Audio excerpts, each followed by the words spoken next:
تو آپ صلی اللہ علیہ وسلم نے مردوں کی تعریف کی کہ جو نوبل ہیں، جو اچھے ہیں، وہ کبھی نہیں ماریں گے.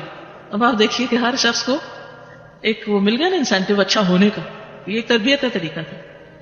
تو انہوں نے اپنے ہاتھ ویسے ہی روک لیے ہوں گے کہ مردانگی کی شان کے خلاف ہے کہ بات بے بات پہ بیوی کو مارا جائے، اور یہی ایک طریقہ ہو کسی کی اصلاح کا. تو وہ رک گئے، روکنے کا طریقہ تھا. معاویہ کہتے ہیں بازی کہ میں نے نبی صلی اللہ علیہ وسلم سے عرض کیا، یا رسول اللہ صلی اللہ علیہ وسلم، ہم اپنی عورتوں کے کس حصے میں آئیں اور کس حصے کو چھوڑیں؟ یعنی شوہر بیوی کے تعلق کی بات ہو رہی. یہ بھی ایک بہت آج کے دور کا، ہر دور کا مسئلہ ہے، لیکن آج کے دور میں اور بھی گمبھیر ہوتا چلا جا رہا ہے بہت سی چیزوں سے ایکسپوز ہونے کی وجہ سے. تو کیا جائز حد ہے اور کیا نہیں ہے فزیکل ریلیشن شپ کے لیے؟ کس حصے کو استعمال کیا جا سکتا ہے، کس کو نہیں، یہ سوال تھا. تو اس پر آپ صلی اللہ علیہ وسلم نے فرمایا، تمہاری بیوی تمہارا کھیت ہے، تم اپنے کھیت میں جہاں سے چاہو آؤ.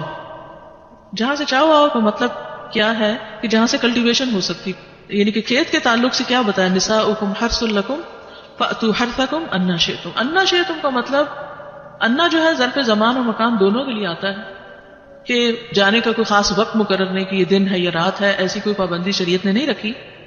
اور اسی طرح جب کھیت کہہ کے بیوی کو بتایا گیا تو اس میں اس کی یعنی کہ اس کی قدر و قیمت اور اس کی حفاظت اور اس کی سرسبزی اور خوشحالی اور وہ ساری چیزیں اپنی جگہ ہیں. پلس یہ بہت ہی حکمت کی بات ہے کہ کھیت میں کچھ اگ جب ہی سکتا ہے جب اس میں بیج ڈالا جائے. تو اب شوہر بیوی کے ساتھ کیسا تعلق قائم کرے کہ اولاد پیدا ہو سکے؟ وہ اورل سیکس سے تو نہیں ہو سکتا، وہ اینل سیکس سے بھی نہیں ہو سکتا. obviously understood ہے کہ انا کا مطلب یہاں کیا ہے، ٹھیک ہے. یعنی یہ وہ باتیں ہیں کہ جن کو بہت لفظوں کو کھول کھول کے نہیں بولا جا سکتا، لیکن اٹس انڈرسٹوڈ. تو آپ نے کہا جہاں سے چاہو، یعنی کوئی رکاوٹ نہیں، ممانعت نہیں. اس کا یہ مطلب نہیں کہ ناجائز حدود فلان کے کہو کہ اس کی بھی ممانعت نہیں. البتہ جب تم کھاؤ تو اسے کھلاؤ، یعنی کہ شوہر خود آؤٹنگ ڈائننگ کے لیے چلا جائے اور بیوی کو کہے کہ بس گھر میں پکا لو اپنے لیے اور کھا لو، خود صرف دوستوں کے ساتھ رہے. دس از ناٹ رائٹ. بیوی کو بھی لے کے جائے اور ساس بھی بہو کو جانے دے. جب تم کھاؤ تو اسے بھی کھلاؤ، جب پہناؤ تو اسے بھی پہناؤ. کا مطلب یہ ہے کہ عید آئی ہے، اپنے لیے سوٹ لے رہے ہو تو بیوی کو بھی کچھ لے کے دو. یہ ہے ایکوالٹی ایک طرح سے. اس کے چہرے پہ نہ مارو، اسے گالیاں مت دو، ابیوز نہیں کر سکتے. اور اسے قطع تعلقی اگر کرو، یعنی ویسے تو نہ کرو لیکن اگر کرو تو گھر کی حد تک رکھو.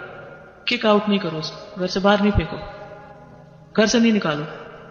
کیونکہ بعض شوہر کہتے ہیں نا، فون پہ کہہ دیتے ہیں گھر چلی جاؤ ماں باپ کے، مطلب گھر میں داخل ہوں گا، آؤں گا ہی نہیں. یہ غلط ہے، ایسے نہیں کرنا چاہیے.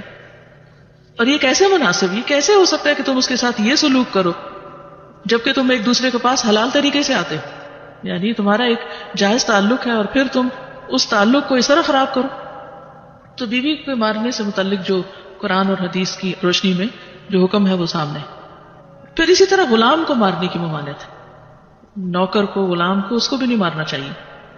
ابو مسعود بدری سے روایت ہے کہ میں اپنے غلام کو کوڑے کے ساتھ مار رہا تھا کہ میں نے اپنے پیچھے سے آواز سنی، اے ابو مسعود جان لو، اور میں غصے کی وجہ سے آواز سمجھ نہ سکا. یعنی ایسے مار رہا تھا کہ مجھے نہیں سمجھ آئی کہ کس نے پکارا مجھے.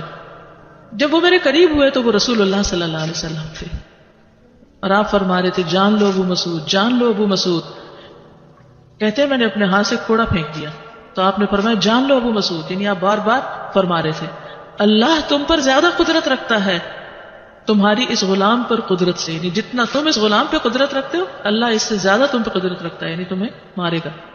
کہتے ہیں کہ میں نے عرض کیا اللہ کے رسول صلی اللہ علیہ وسلم میں اس کے بعد کبھی غلام کو نہیں ماروں گا. اور بعض روایت میں آتا ہے کہ انہوں نے آزاد کر دیا. ابو عمر زازان سے روایت ہے، کہتے ہیں کہ ہم لوگ ابن عمر کے پاس تھے، انہوں نے اپنے غلام کو بلایا جسے انہوں نے مارا تھا. انہوں نے اس کی پیٹھ کھول کر دیکھی، کہا کیا تمہیں تکلیف ہو رہی ہے؟ اس نے کہا نہیں.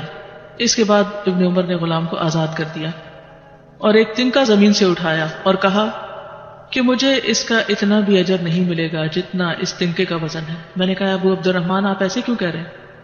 انہوں نے کہا کہ میں نے رسول اللہ صلی اللہ علیہ وسلم کو فرماتے ہوئے سنا جو شخص اپنے غلام کو بے قصور یعنی حد شرعی کے علاوہ مارے یا اس کے چہرے پہ تمانچہ مارے تو اس کا کفارہ ہی کہ اسے آزاد کر دی. کفارہ ہے، اس آزادی کا ثواب کوئی نہیں تنکے برابر بھی.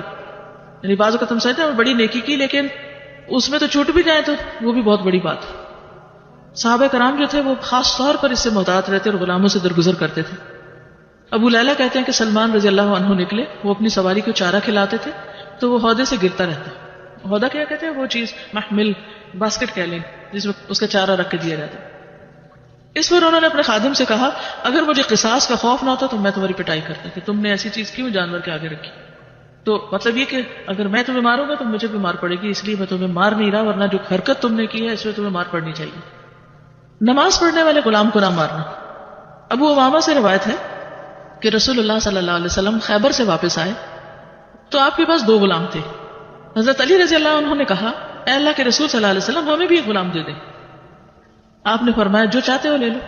انہوں نے کہا آپ میرے لیے پسند کریں. اس سے انداز ہوتا ہے نا کہ ریلیشن شپ داماد اور سسر کا کیسا تھا. آپ صلی اللہ علیہ وسلم نے فرمایا یہ لے لو, اس کو مارنا نہیں, کیونکہ میں نے خیبر سے واپس آتے ہوئے اسے نماز پڑھتے دیکھا ہے اور مجھے نمازیوں کو مارنے سے منع کیا گیا ہے. آپ صلی اللہ علیہ وسلم نے دوسرا غلام ابو ذر کو دے دیا اور اس کے ساتھ خیر و بھلائی اور حسن سلوک کرنے کا حکم دیا. پھر ایک دن پوچھا ابو ذر میں نے جو تمہیں غلام دیا تھا اس کا کیا حال ہے؟ انہوں نے کہا آپ نے مجھے اس کے ساتھ خیر و بھلائی کرنے کا حکم دیا تھا تو میں نے اسے آزاد کر دیا کہ میں وہ خیر و بھلائی کر نہیں سکوں گا تو بہتر ہے کہ میں